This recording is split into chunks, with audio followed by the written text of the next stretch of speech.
Convido a todos que se sentem confortáveis em suas cadeiras, que fechem seus olhos, relaxem o pensamento, tudo aquilo que é externo, tudo aquilo que é da nossa vida diária, os problemas, as dificuldades, que seja colocado da porta para fora neste momento. Vamos aproveitar a oportunidade de estarmos aqui reunidos entre amigos, a oportunidade de estudarmos, de evoluirmos, de nos melhorarmos. Vamos agradecer ao Pai por mais essa noite de estudos, de tratamento espiritual. Que Jesus abençoe a todos.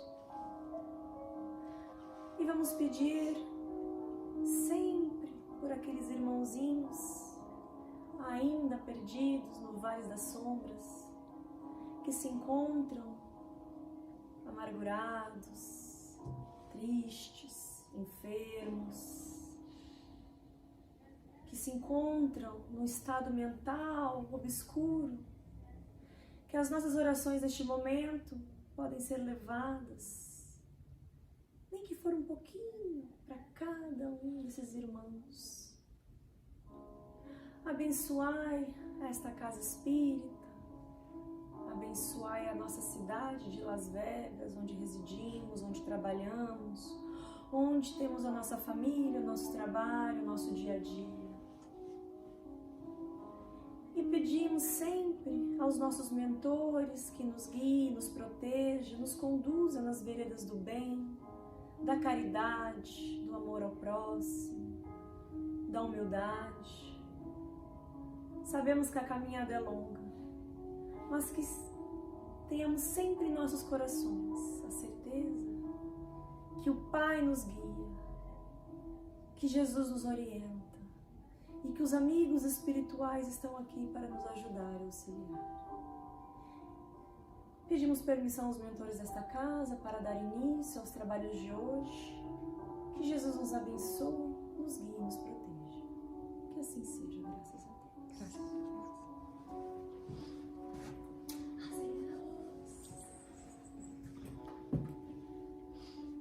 Você vai gostar do tema de hoje, Maria? Lembrei de você. Eu estava estudando. Não, era você que ia dar, né? Mas a gente tem tudo de novo. Fecha. Aqui.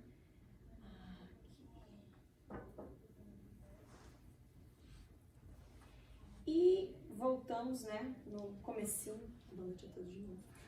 Voltamos no comecinho do Evangelho.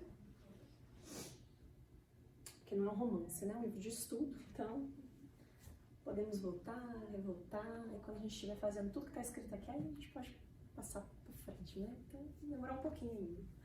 E essa parte que nós estamos ainda na introdução, e nós vamos abordar hoje o tema notícias históricas e o significado das palavras.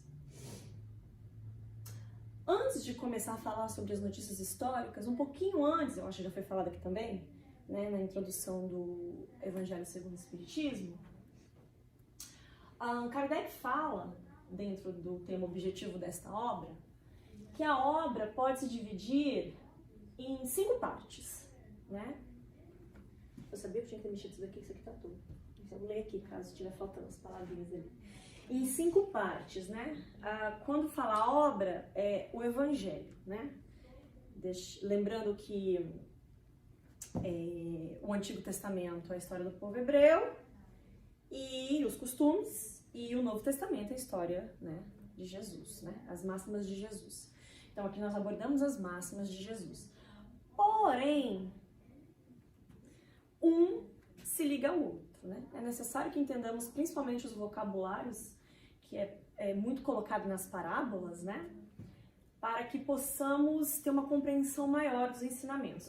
muitas vezes entendemos a moral, que é o que, né, na verdade é o que importa, mas nos questionamos quem são esse grupo de pessoas, né, que Cristo falava tanto em seus ensinamentos, né, que dava exemplo deles, porque são grupos de pessoas daquela época.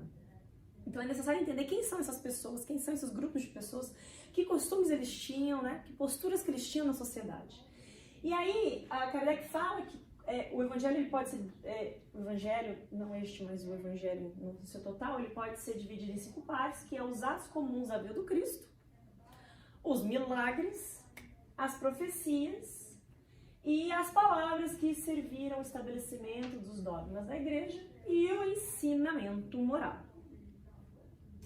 E é interessantíssima essa parte que ele coloca aqui, que principalmente pessoas que começam a estudar o Espiritismo pelo Evangelho segundo o Espiritismo,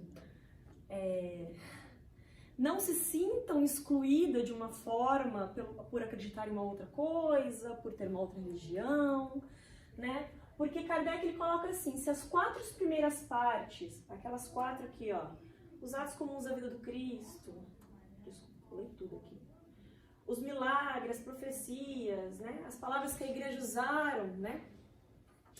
Para formar as religiões, essas 4, as primeiras partes foram objetivo de controvérsias, porque são, né? Porque são homens, né? Como nós, falhos. A última se manteve inatacável, que é os ensinamentos morais. Por quê? Independente da pessoa acreditar se Jesus existe, não existe, se aconteceu, se não aconteceu, se a religião prega isso, prega aquilo, ensinamento moral vale para tudo, né? A gente conhece uma pessoa pela sua postura moral, né? Assim que se fala, né? A gente conhece uma pessoa pela sua postura moral. E exemplos, elas são feitas por ações, né? Porque eu posso vir aqui e falar um monte de coisa bonita, né? Não fala nada, não fazer nada, ou também vão tentar.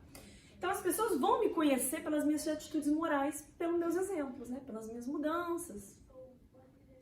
Independentes, né? Como o Luiz já falou, Cristo é provado que ele existiu, o homem Cristo, né? Mas independente se a pessoa acreditar ou não,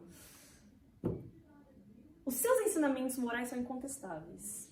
Porque só ensina amar ao próximo, caridade, humildade, compreensão, amor, que ainda a gente está engateando ali, espíritos embrionários encaminhando para isso. Então, nem precisamos entrar no caso se Jesus existe, não, porque a gente vai falar sobre os ensinamentos morais. E dá pra mim mais ou menos, acho que vai já pensei mais.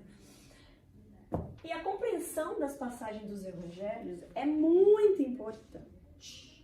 Porém, abre aspas, os evangelhos foram escritos nenhum por Jesus, né? Foram escritos por outros homens, traduzidos em várias línguas.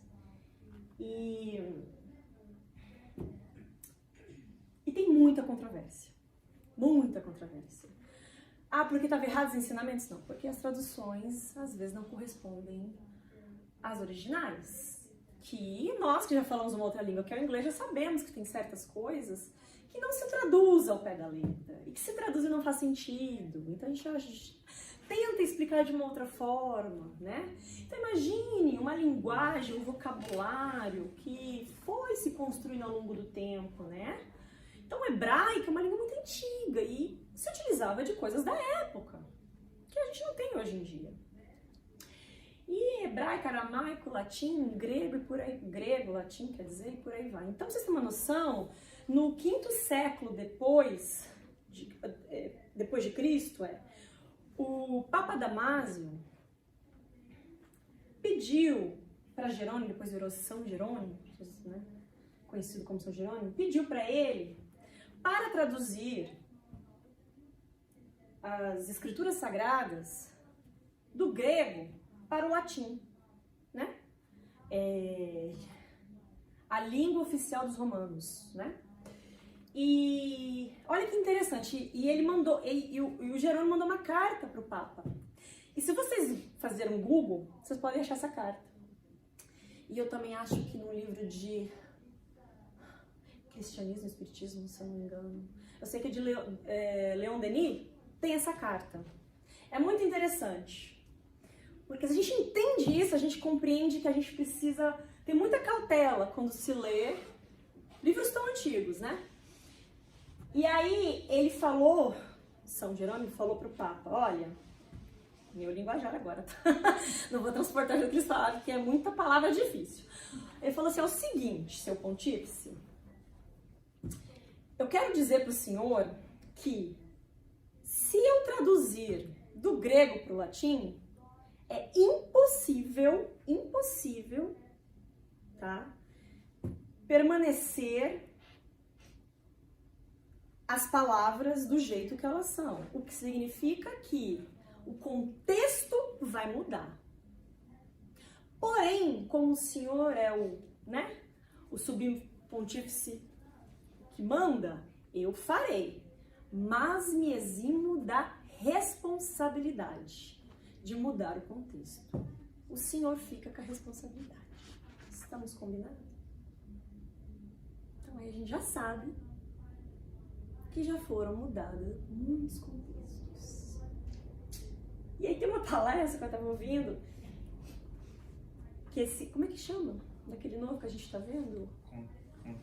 Ademar Pereira Franco. Ademar Pereira Franco. Ele também é outro estudioso da Bíblia, interessantíssimo, só que ele é mais odiado ainda pela comunidade judaica.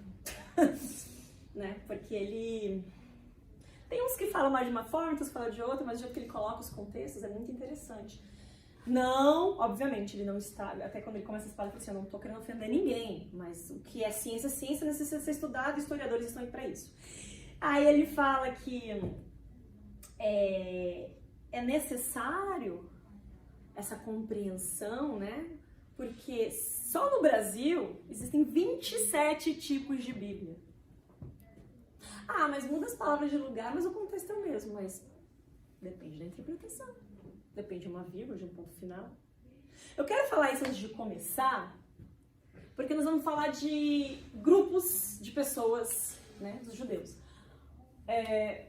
Isso são tirados dos livros de história, de historiadores. Não é da Bíblia, explicando, tá? É de historiadores, para compreender esse contexto.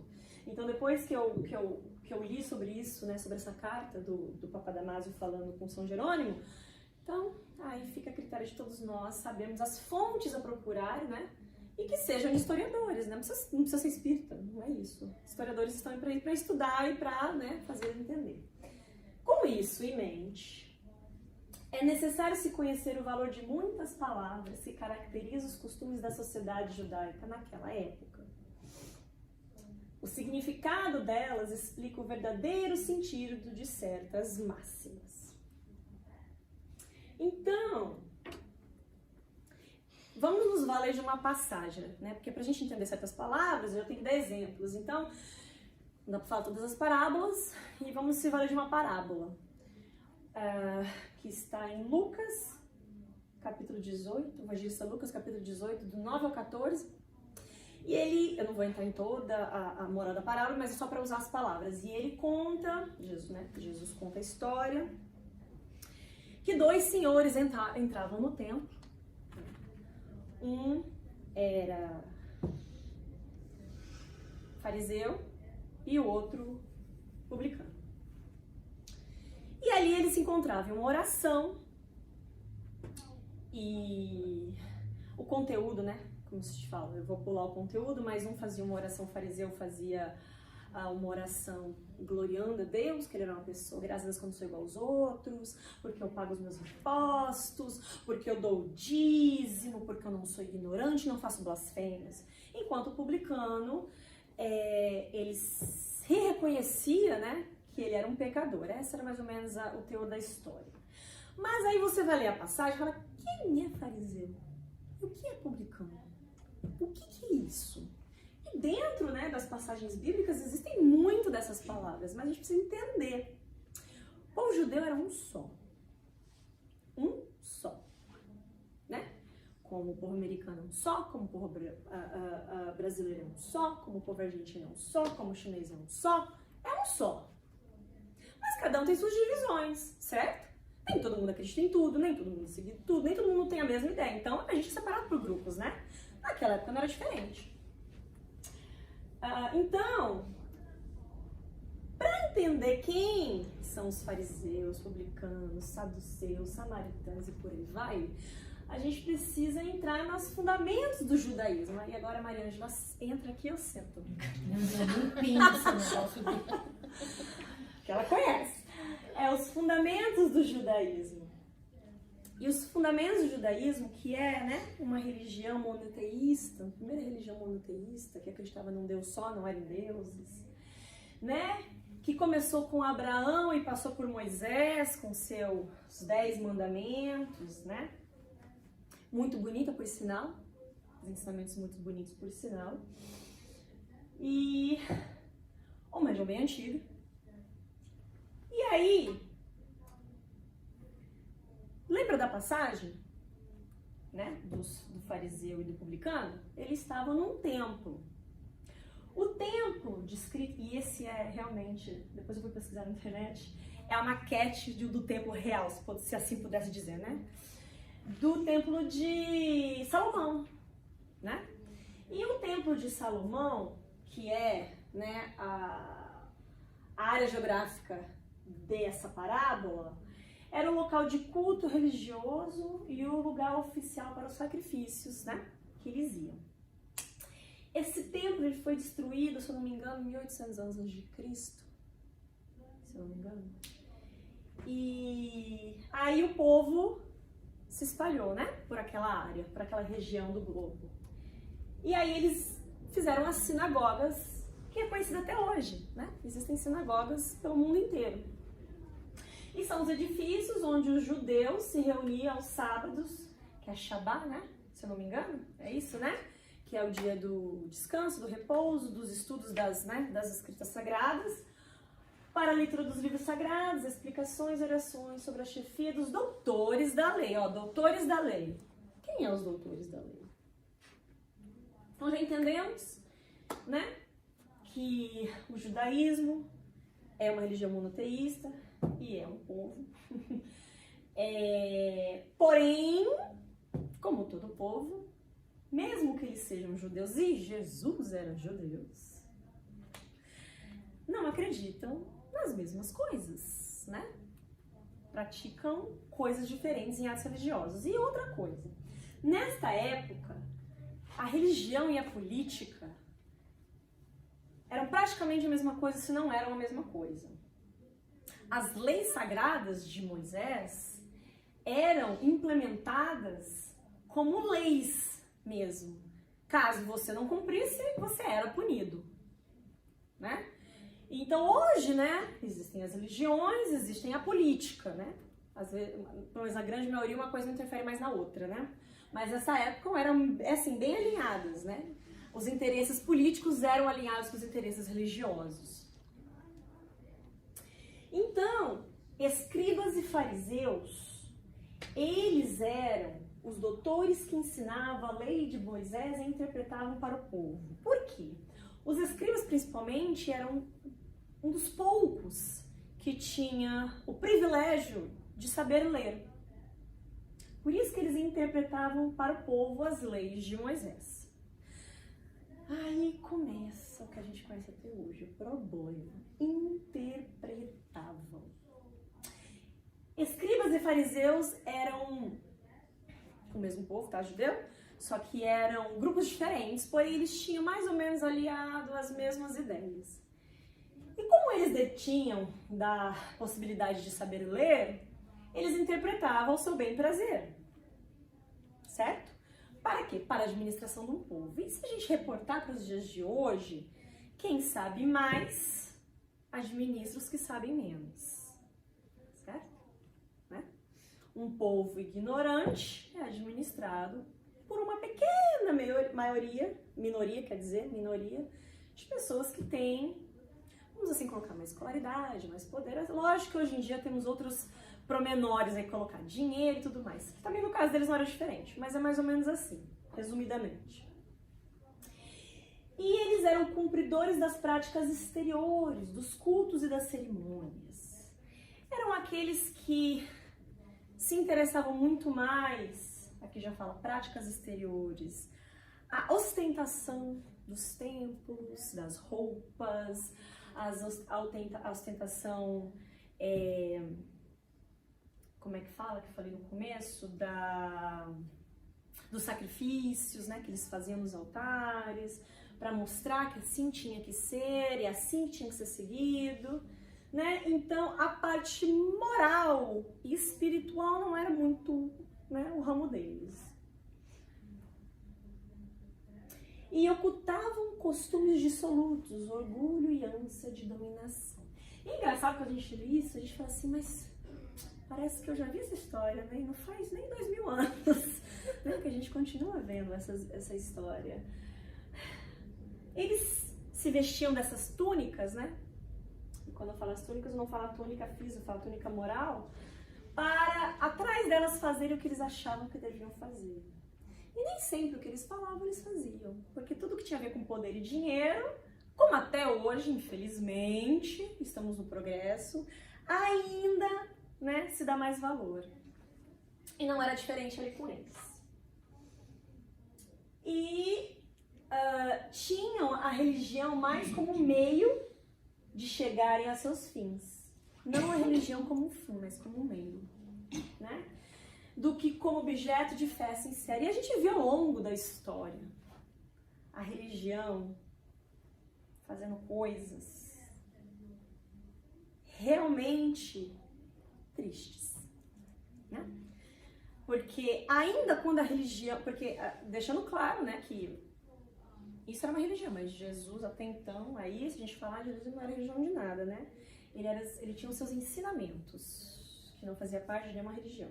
No entanto, que está bem claro no Evangelho, que ele disse, eu não vim destruir a lei, mas vim acrescentá-la, né?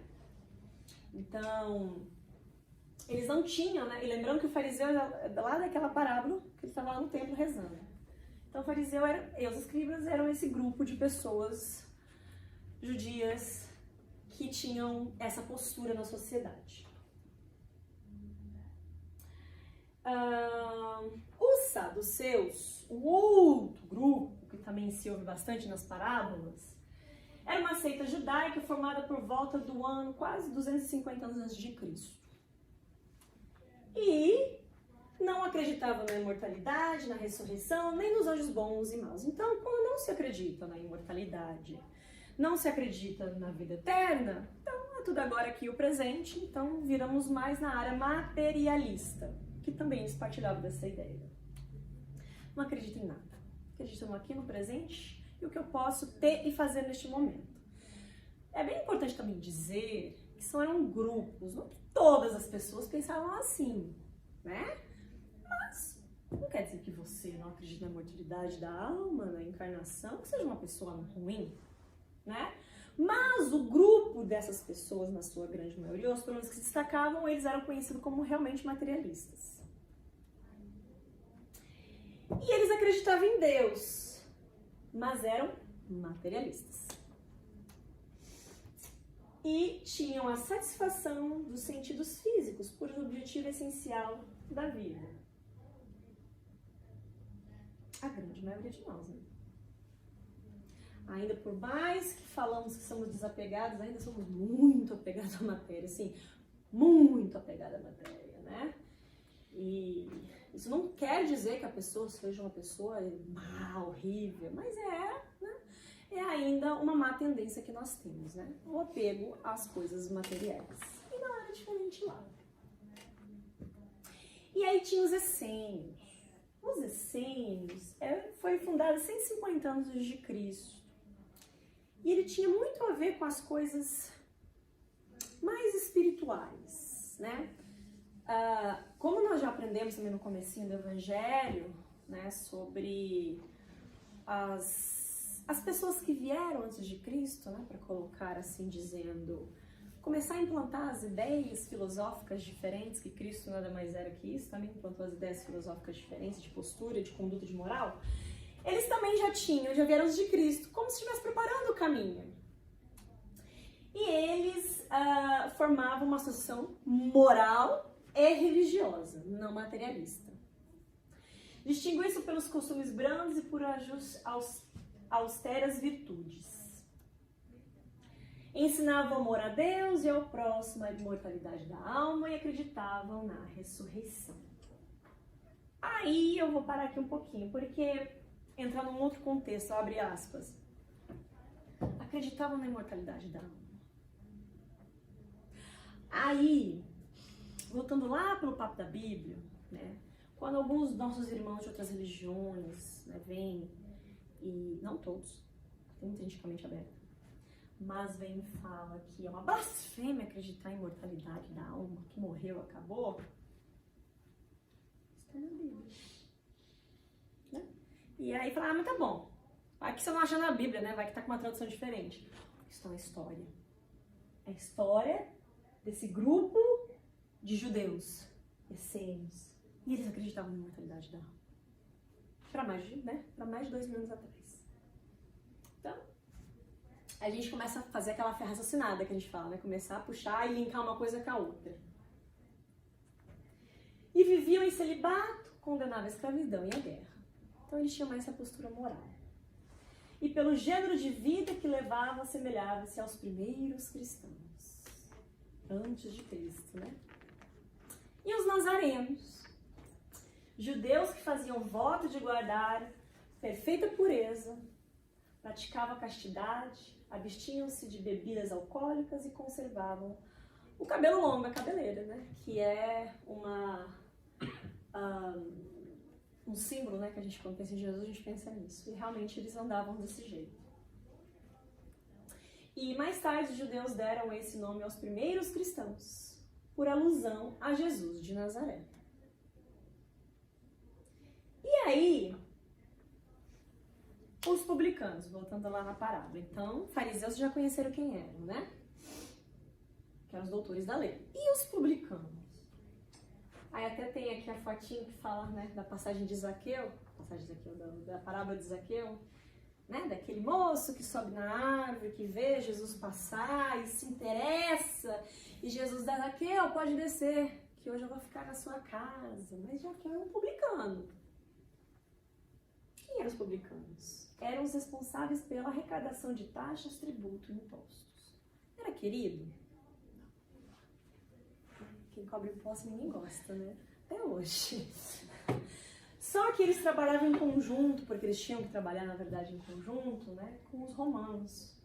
Então eles faziam aquela divisão. Então eles eram aquelas pessoas que extorquiam as pessoas de condições financeiras menores. Alguns porque eram obrigados mesmo na posição deles, alguns viam naquilo uma forma de se enriquecer. Não dá para generalizar. Zaqueu tem uma boa história nisso. Então,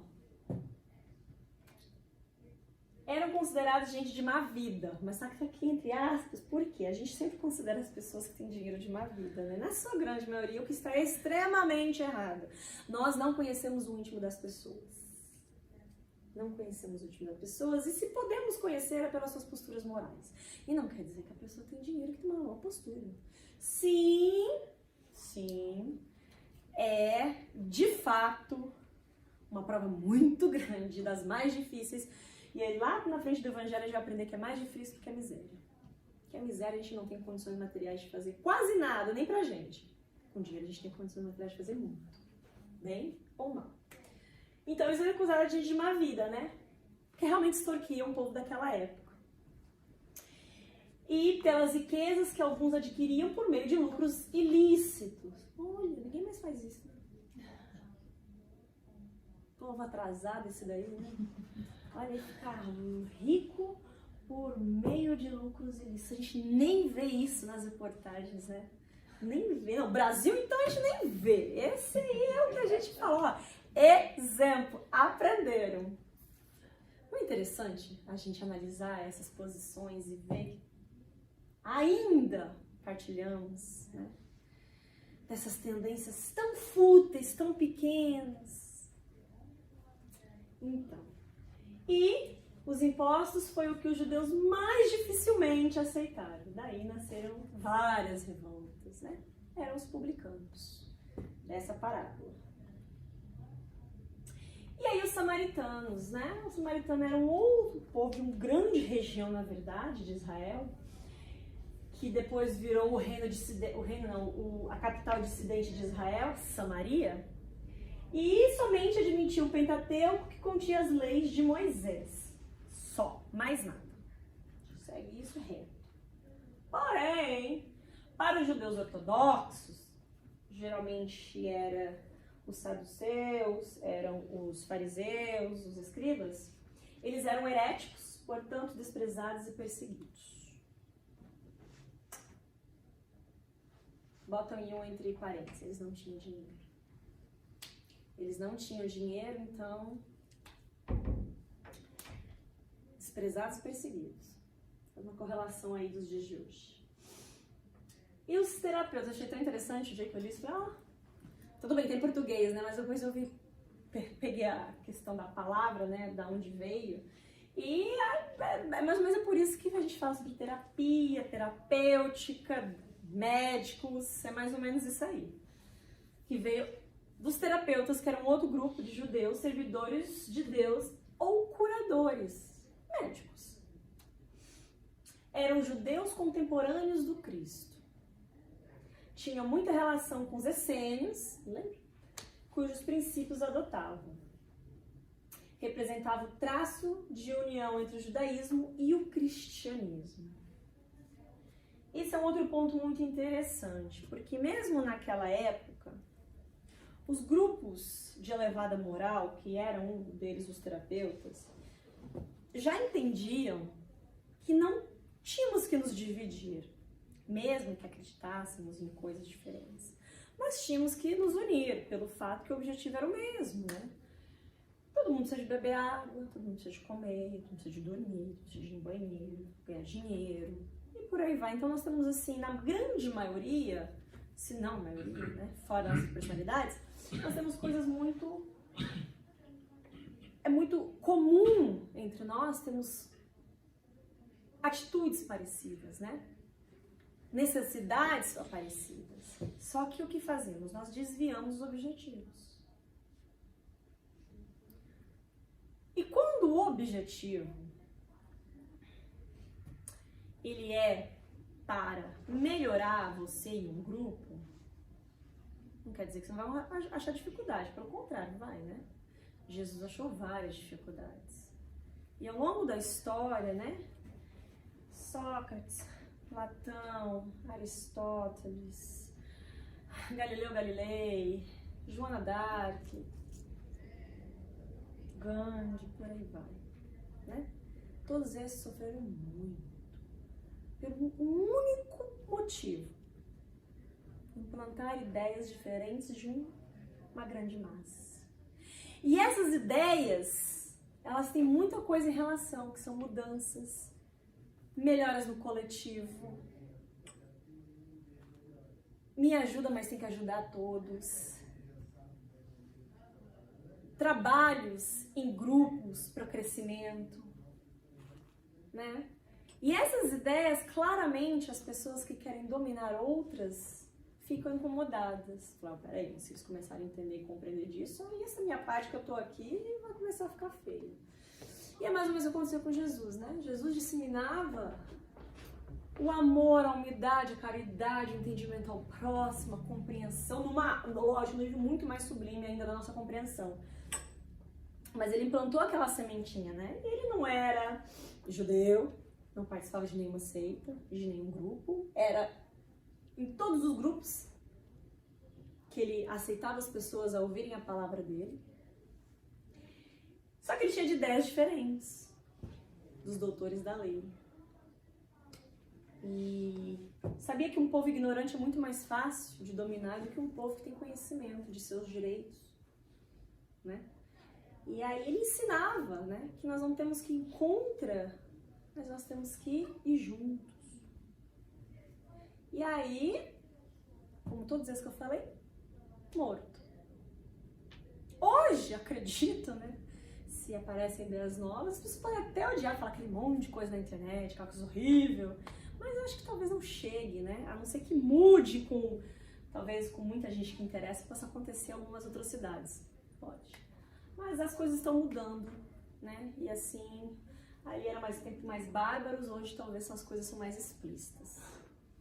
Então, aqui, quando ele fala do judaísmo e do cristianismo, um traço de união, mais uma vez, quando Jesus fala que não veio desfazer da lei, mas acrescentá-la, né? É quando pensamos naquela passagem. O que posso fazer para chegar ao reino dos céus? Você segue o mandamento? Sigo. Qual é o primeiro mandamento da lei de Moisés? Amar a Deus sobre todas as coisas, com todo o seu coração, com toda a sua alma. E depois, qual que é o último? O próximo com a ti mesmo. Pronto. Pratica esses dois. Aí está o reino dos céus para você. Então era simples. Ele utilizava das leis de Moisés para exemplificá-las. Olha aí, ó, você já... E aí tinha os portageiros, arrecadadores de baixa categoria. É aqueles que regalavam impostos, mas eram os mandados, né? E eles ficavam nas entradas das cidades cobrando, né? Quando via mercadorias, pessoas, estrangeiros, que eles tinham, né? Eles cobravam impostos para entrar nas cidades também, pessoas que não eram daquela região. E também não eram queridos, porque cobravam. E suas funções correspondiam às dos empregados, que eu falei, né? Da alfândega e recebedores dos direitos de barreira. Sofriam a mesma repulsa que pesava sobre os publicanos, né? Porque cobrava dinheiro das pessoas. E aí, o que é mais interessante agora que a gente sabe mais ou menos, né? Quando tiver dúvida também, quando estiver lendo as passagens, é só voltar no comecinho, mas quem são as pessoas? Ah, por isso que Jesus deu o exemplo do publicano, do fariseu, né? E geralmente Jesus dava muito exemplo dessas pessoas que se destacavam na sociedade. Justamente para mostrar que elas eram pessoas como todas as outras e que não só porque eram daquela posição social que tinham que ser apedrejadas, que tinham que ser maldizidas, né? Porque, como se diz, a gente não conhece a essência das pessoas. E estudando, né, o grupo dos judeus, entendemos que é um povo só, com crenças diferentes. É diferente da gente? Não. Todo mundo no planeta acredita em reencarnação? Não. Todo mundo no planeta tem... Nem planeta, vou colocar aqui só nos Estados Unidos. Estados Unidos tem a mesma religião? Não. Todo mundo acredita em Deus? Não. Mas por isso essas pessoas, essas pessoas não, nós, né? Temos que ser julgados, excluídos, por uma crença, por uma... Ah, mas aí tem que ver a postura, né? Mesmo assim, e dizendo que não é que eu faço, não. Falando de vocês não, tá? Eu faço, é muito bem difícil, mas mesmo assim, é difícil não julgar. Não sei se vocês sabem quanto eu, mas é difícil. E a gente vê que a história se repete. Em pleno século XXI. Não aceitamos as outras pessoas e nós somos do mesma raça. Não estou falando da raça dos camelos, das girafas, dos leões, dos micróbios. Estou falando da raça humana. Né? A raça que raciocina, pensante. Temos as mesmas necessidades físicas, biológicas, adoecemos, morremos, temos, né? Mas ainda nos odiamos, como eles também eram, né? Então, que diferença? Se a gente, né, se portar para os dias de hoje, é interessante conhecer o passado para compreender as leituras e compreender o que? O nosso presente. O que nós trazemos de lá, né? Porque eles somos nós, dessas várias encarnações, né? Então, entender a história de um povo, de uma cultura, pode não ser que concorde. A gente até estava falando aqui, né, no comecinho, até a Maria já falou que foi para a China. E aí a gente falando, né, que eles têm o hábito de comer cachorro, escorpião e não sei o que. A gente fica, ai meu Deus, com aquela repulsa. Mas são menos que a gente. Entendeu? São culturas diferentes. São posturas e crenças diferentes, mas a base é a mesma. E eles precisam dormir, precisam comer, precisam beber água, precisam trabalhar, ficam doentes. Não tem diferença, né? Mas ainda nós temos esse processo de compreensão. Eu não concordo. Não concordo com o cachorro, mas eu sei que... Você que contou, né? Qual que era a ilha que você falou, Maria Ângela?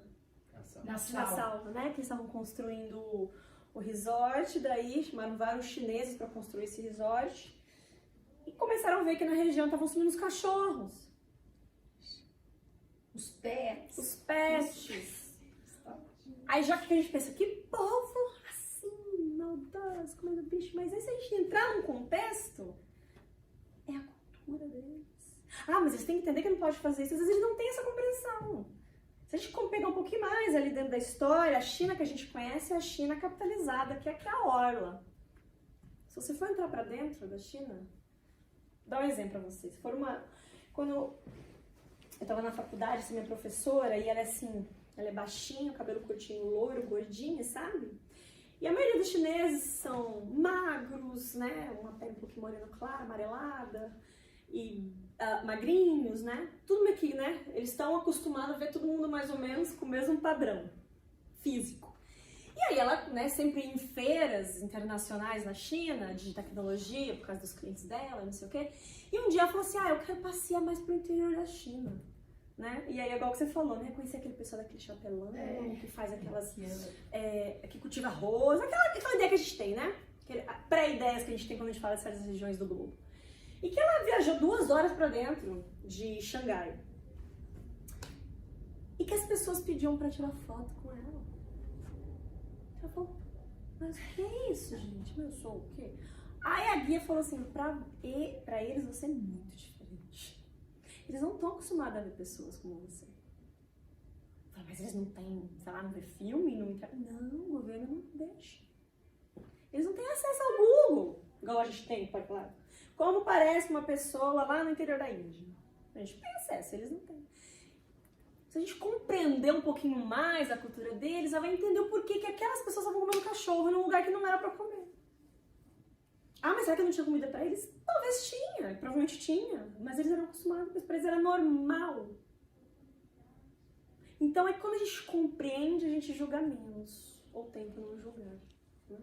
O Nordeste do Brasil come dobradinha, come bucho, come sei lá o que. É isso, lá no interior de São Paulo só come isso.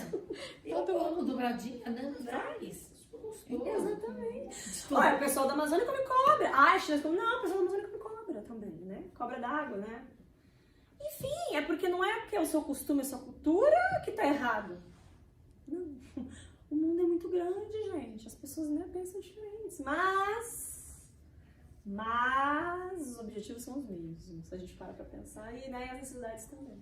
Então, estudando, é muito importante estudar, quando a gente começa a estudar o Evangelho, estudar quem são esse povo. Porque uma vez chegaram pra mim e falavam assim, mas aí vocês estavam explicando sobre... E essa pessoa é judia. Quer dizer, não é judia, é assídua, mas crescendo na família, né? Que é da região. E ele falou assim, mas vocês estão falando mal dos fariseus, é o que vocês estão fazendo. Ai, como é que eu explico para a pessoa? Então, vamos lá. Isso aqui não é que a gente está falando mal, isso aqui é tirado dos livros históricos para falar do povo, né? Mas se você ver bem ali, aí você vai conhecer ali os samaritanos, os nazarenos, é o mesmo povo, né? Com costumes diferentes. Então, talvez no seu ver, a gente está falando bem dos nazarenos e mal dos fariseus, mas na verdade não era o costume deles, né? Então, por isso que é muito importante conhecer, né? Muito importante. Ai, claro, se quiserem se sentir ofendido, não tem muito o que fazer, mas é importante sempre se respaldar de quem estuda, de quem pesquisa, de quem sabe, né? E pode ser que lá na frente também a gente sabe que está errado, mas, né, temos sempre as orientações aí dos espíritos para a gente se basear e seguir. E é isso, minha gente. Então, a tradução aí do Evangelho, quando vocês lerem lá na frente essas palavras, já mais ou menos vocês sabem o que significa. Tem mais 5 minutinhos. Querem falar alguma coisa? Eu quero. Diga. Israel, por exemplo, falar. Israel, por exemplo, ainda é a religião, ainda é a lei. Israel Teve um caso em São Paulo de um judeu que foi, ele não estava pagando pensão alimentícia para a mulher, ele foi para Israel, quando chegou em Israel pegaram ele no aeroporto. Falou, não, você está preso. Como eu estou preso? Você não pagou pensão lá em São Paulo, você não paga, não está pagando pensão alimentícia para sua mulher. Está preso. E isso é dentro da religião. Ah, é também? Porque dentro da Brasil é uma lei, né? fala, você tem que dar suporte, não importa para a família. E o cara não estava dando, mas isso era dentro da religião, não só uma lei. É porque é a religião, é assim que tem que ser. Exatamente. E ali dentro, hoje em dia, né, tem o judaísmo, o cristianismo, né, os muçulmanos, e por aí vai. Diga. Você acredita que dentro do processo evolutivo e entre as diferentes culturas, independente até mesmo de épocas, como isso funciona no processo de alimentação, por exemplo? As pessoas que, por exemplo, que decidiram ser vegetarianas, por uma questão filosófica, não só por uma questão de saúde, ou que não se alimentam de determinados animais, porque vamos dizer, um quadrúpede ou um mamífero está mais perto da sua classe evolucionária do que um peixe, vamos dizer, aquilo que não tem temperatura, nada. E se isso aqui existe no processo evolutivo do ser aqui, nesse planeta ainda, ou isso não interfere em nada? Tem, e que é interessante você falar isso, porque esses dias eu vi na palestra, sabe quando, né, o Chico ia no Pinga Fogo e ele falando sobre ser vegetariano, né? Lógico, de lá pra cá, né, pra mais de 60 anos já mudou muita coisa. E é bem interessante que ele colocou, e sim, é um processo evolutivo, né, porque no futuro nós não vamos precisar, né, como corpo físico, né, nós não vamos precisar mais se alimentar de outros animais, mas não que isso seja errado, é muito interessante o jeito que ele colocou. E claro, né, as pessoas têm que fazer o que acham melhor, sente melhor, né? E bacana, pelo menos no meu ponto de vista eu falando, que bacana que as pessoas que não comem animais, eu acho muito bacana, eu não faço isso ainda. Como pouco, mas não faço isso ainda, né? E acho mesmo, acho muito interessante isso, e sim, acho que é um processo evolutivo. Mas o Chico falou uma coisa muito interessante. Não, juro que eu não pesquisei agora, que deve ter uma coisa sobre, né, na ciência falando sobre isso, né? Sobre os nutricionistas, não sei. Mas na época ele falou assim, não vamos radicalizar essas ideias, sendo que o nosso organismo ainda necessita de certas proteínas animais. Na época ele falou lá, né? Então, se vê casos, né, de pessoas que cortam isso da alimentação e acabam se adoecendo por não ter conhecimentos mais amplos, que talvez outras culturas tenham, né, de não ingerir, né, a carne animal, como os indianos, por exemplo, boa parte deles, né, a vaca para eles, né, é sagrado, eles não comem animais.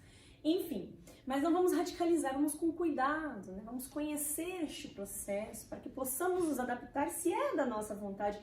E sim, futuramente, um dia, não vamos mais nos precisar disso. Então é um processo evolutivo, né? Porque se a gente pensar lá da época do homem das cavernas, né?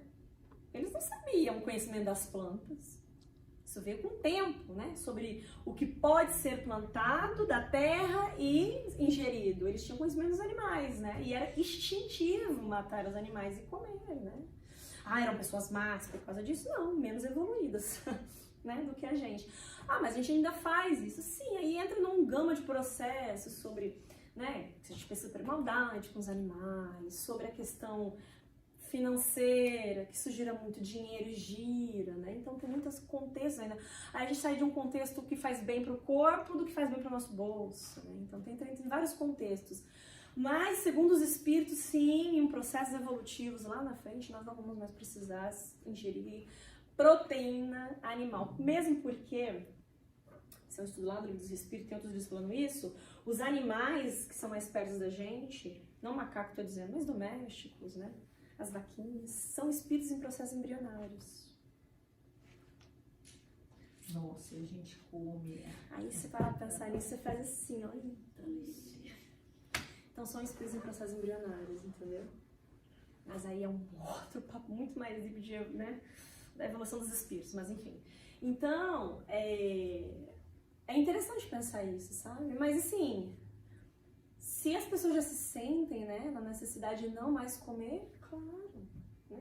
Não isso é a minha opinião, não façam por modismo, porque acha bonito, mas porque você está se sentindo a necessidade, né? Então, por exemplo, quantos anos você não come carne, Thiago? 9 anos. Então, eu como. De vez em quando, mas eu como, entendeu?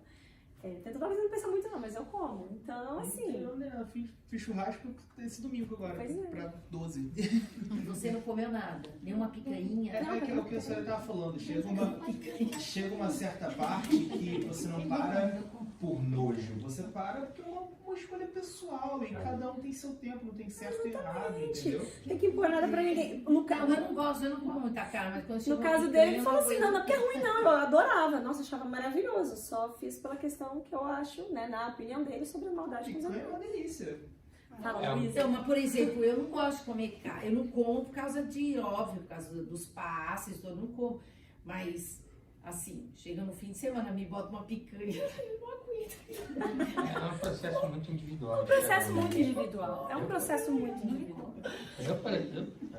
Não, o Chico, eu também já vi essa palestra e tem outra complementar também, do Chico já tem dele falando, mas tem do Divaldo também, assim como a Suelen falou, é um processo evolutivo. Porém, para a nossa evolução, de um modo geral, a gente tem que pensar assim, o que eu vou ganhar mais, ou como eu serei mais evoluído, deixando de comer carne ou fazendo bem ao próximo? Exatamente. Porque não adianta você deixar de comer carne, você, eu não como carne, mas fala dos outros, não ajuda ninguém, faz, sabe, tipo assim, aí que processo evolutivo você tá? Mas eu não como carne. A minha experiência pessoal É onde foi chega, a questão moral, né? Sempre.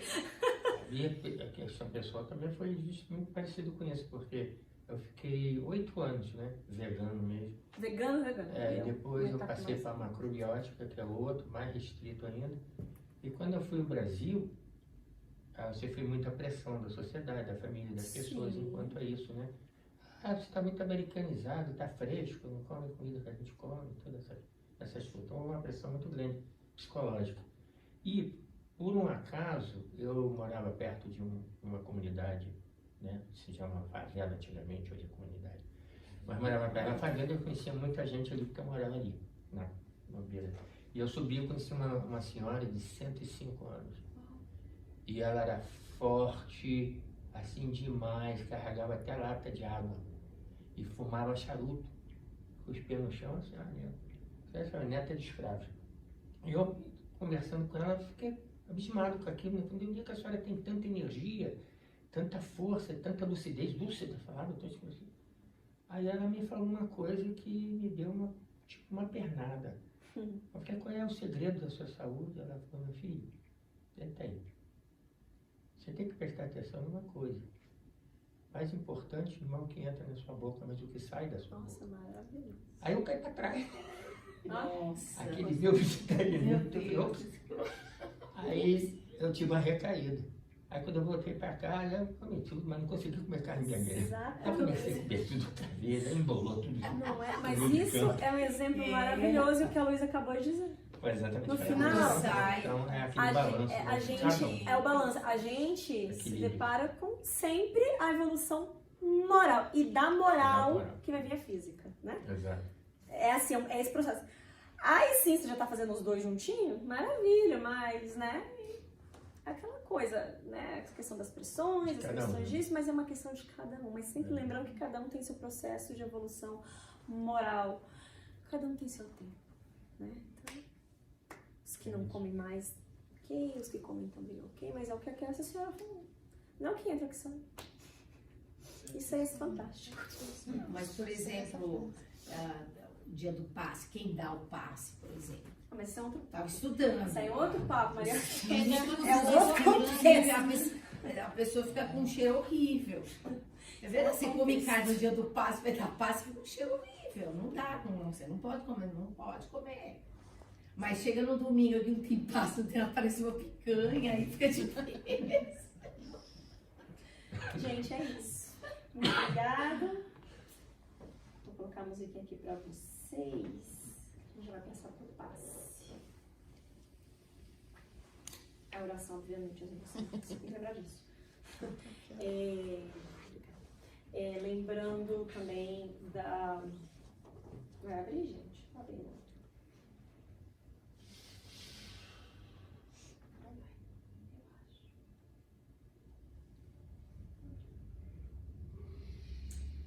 Lembrando também dos recadinhos, das nossas doações. A gente tem aqui ainda alguns formulários, né, para fazer as doações que a gente contribui a partir de $5. E os evangelhos, que a gente tem muitos para vender ainda, gente, ajuda, gente. Esse é brasileiro, que é em português. 2 porquês, vamos vender. E as doações que a gente pega aqui também financeiras, tá? Todos que estão aqui, que eu conheço as carinhas, eu sei que já sabem a questão do passe, mas agora já é bom sempre lembrar, né? Na hora que a gente está fazendo o passe guiado, concentre-se, né? Naquelas palavras ditas, na música, porque é por isso que é passe guiado, né? Para se guiar com aquilo, né? E tentar uma concentração melhor, né? E fazer e tenta aproveitar o máximo daqueles 3 minutinhos que vocês estão ali, que é um momento muito importante. E é isso, minha gente. Se eu vou chamar a gente conversa mais tarde, a gente vai fazer a oração, passo e depois vocês estão liberados. Deixa eu colocar aqui mais aqui. Apaga a luz. Mais uma vez, vamos agora encerrar os nossos olhos. Sempre com aquela gratidão no final de cada trabalho. Agradecer primeiramente o provedor de tudo isso, o Pai, a inteligência suprema do universo, da bondade suprema, da caridade suprema e do amor supremo para com todos nós. Agradecer a seara do Cristo que desce a esta casa em conjunto para nos abastecer de energias salutares, de amor, de paz, de reflexão. Agradecer aos mentores desta casa, a todos os amigos aqui presentes, encarnados e desencarnados, a todos que vêm aqui com o intuito da melhora, da calma, da reflexão, do aprendizado. Que Jesus, na sua magnânima bondade, nos fortaleça o coração e a caminhada do dia a dia. Que possamos seguir firmes na nossa evolução individual, sempre focando na nossa melhora íntima, para que possamos primeiro nos reconhecer, para reconhecer o outro e assim adiante. Que possamos sair daqui mais leves, mais tranquilos, com a mente nas energias positivas do amor. E sempre lembrando a todos dos irmãozinhos que partilham da mesma crença, os que não partilham da mesma crença, os irmãozinhos de outros países, de outras cidades, de outros continentes, a todos, a população encarnada e desencarnada deste planeta Terra. Que a bondade do Pai fortaleça cada coração e que os trabalhadores do Cristo levem a luz para todos que precisam. Que Jesus abençoe a todos.